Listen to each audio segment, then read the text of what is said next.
आज़ादी के बाद भी कुछ शहर आज भी धर्मों की जंजीरों में जकड़े हुए हैं, जिसमें से एक शहर है ऋषिकेश।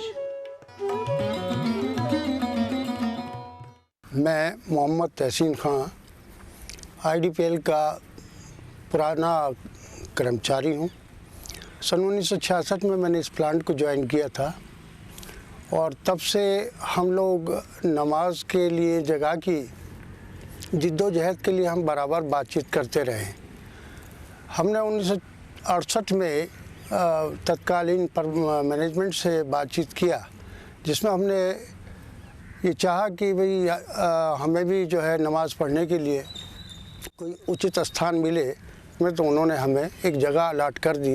यही करीब में कम्युनिटी सेंटर के बराबर में एक जगह का एक प्लॉट दे दिया गया, जहां आजकल काली माई का छोटा सा एक मंदिर बना हुआ है। लेकिन जब हमने नींव खोदी तो रात में ही जो है कुछ शरारती तत्वों ने या ज़रूरतमंदों ने उस नींव को बंद कर दिया और एक इशू बन गया कि साहब अगर यहाँ मस्जिद बनी तो हमारे देवता यहाँ से कूच कर जाएंगे अजान की आवाज़ सुन करके। फिर आखिर में जा कर के कम्युनिटी सेंटर को जो है हमने मांगा तो उसमें हमें ये दे दिया गया। इसमें भी जो है हमने महसूस किया कि कुछ लोगों की शादी ब्याह जो है हमारी नमाज अगर हम इसे बंद करके रखते हैं खाली नमाज के खातिर तो और लोगों के काम नहीं होंगे, इसलिए हमने जुमे के लिए इसको रिक्वायरमेंट दे दिया। लेकिन वो हमारे जितने एम्प्लॉई तकरीबन 85 कर्मचारी और अधिकारी सब थे हम लोग, तो उनके परिवार और उनके लिए सफिशिएंट था। संस्कृति और सभ्यता का प्रतीक कहा जाने वाला ऋषिकेश आज धर्मों के नाम पर बढ़ता जा रहा है। यहाँ हिंदुओं के लिए अनेक घाट, प्राचीन मंदिर व अमृत जैसी गंगा बहती है, जिसमें हिंदू धर्म के लोग स्नान करके अपने मन तन को पवित्र करके परम सुख का आनंद उठाते हैं। यहाँ परमार्थ निकेतन की आरती में सम्मिलित होने के लिए लोग दूर दूर से आते हैं। हिंदुओं के लिए ऋषिकेश देवनगरी के समान है। ऋषियों का शहर कहे जाने वाले ऋषिकेश में सैकड़ों की संख्या में मंदिर स्थित हैं। वहीं दूसरी तरफ मुस्लिमों को 5 पहर के नमाज के लिए एक मस्जिद भी नहीं। तत्कालीन एसडीएम ने ये कहा कि साहब आप लोग आईडीपीएल क्षेत्र जो है चूँकि नगर पालिका के बाहर है, इसलिए आप आईडीपीएल क्षेत्र में जाकर के नमाज को अदा करें।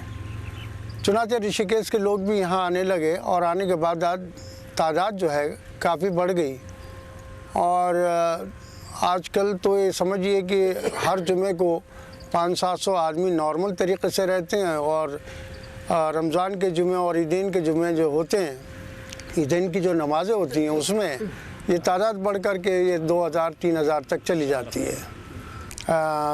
मूल अधिकारों के अंदर कह दिया आता है कि सबको जो है अपनी धार्मिक स्वतंत्रता सबको प्राप्त है, तो उसके लिए और हर जगह भारतवर्ष के किसी भी हिस्से में हमें जो है अपने रहने का अधिकार है, अपने तमाम धार्मिक गतिविधियां करने का वो है अधिकार।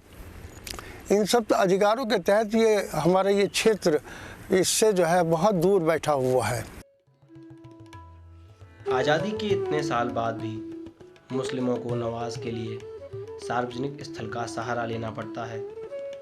अपने ही देश में मौलिक अधिकारों का न होना अपने वजूद को खोने के बराबर है।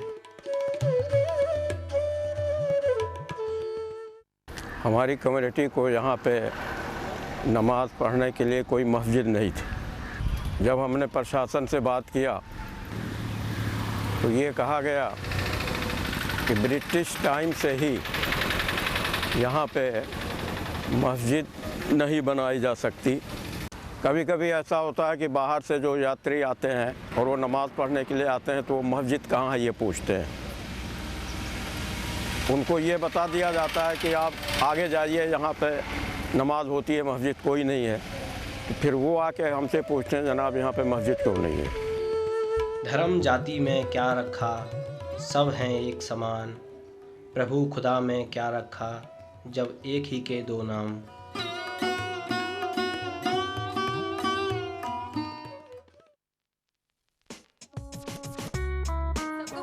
ज़्यादा इंटरेस्ट है, काम में नहीं है। वो भी टेडी में शॉट मेरा आने वाला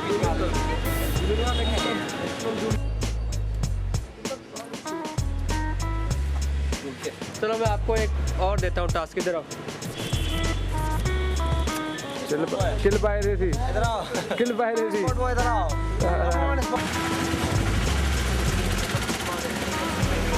कोऑर्डिनेटर सॉरी है, ये दिखा रहे हो तुम, कुछ नहीं करती हो। बहुत अच्छा ग्रुप है, सो कूल एंड काम। Thank you sir. सारे पतले पतले हैं, इसलिए मैं आराम से बैठा हूँ। ये हमारे डायरेक्टर हैं। सर को कुछ खिलाओ सचिन, हमारी डॉक्यूमेंट्री है। खाएंगे अभी वो टाइम फिक्स है। हमारा डायरेक्टर इतना पका हुआ है, कह रहा black tea without sugar time दे होगा। रखा है, हमें चाय के लिए बुलाया, हम टाइम लेके आएंगे। ये आएंगे टेलीविजन में, 2-3 महीने के बाद आएंगे।